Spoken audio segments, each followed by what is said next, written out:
आज आपण जाणून घेणार आहोत महाराष्ट्रीयन परंपरेतील एक खास दागिना तोळबंदी, ज्याला बाजूबंद किंवा बाहुबली असेही म्हणतात।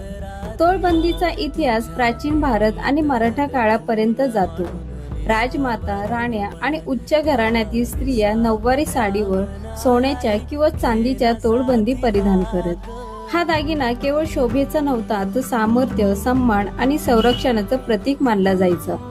तोळ म्हणजेच वजन आणि बंदी म्हणजे घट्ट बांधणी, म्हणजेच वजनदार आणि घट्ट बसणारा दंडावरील दागिना।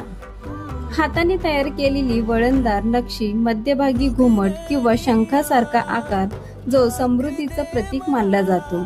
हा दागिना विशेषतः देशी भाग, खानदेश, विदर्भ आणि मराठवाडा येथे लोकप्रिय होता। लग्न, सण उत्सव, देवी पूजन आणि पारंपरिक सोहळ्यांमध्ये तोळबंदी घालणं अत्यंत शुभ मानलं जातं। देवीच्या मूर्तीमध्येही बाहुबली दिसते, जी स्त्री शक्तीचं प्रतीक आहे। आजच्या काळातही डिझायनर आणि हलक्या वजनाच्या तोळबंदी लग्न, फोटोशूट आणि पारंपरिक लुकसाठी खूप लोकप्रिय होत आहे। तोळबंदी म्हणजे फक्त दागिना नाही, तर आपल्या संस्कृतीचा अभिमान आहे। व्हिडिओ आवडला असेल तर लाईक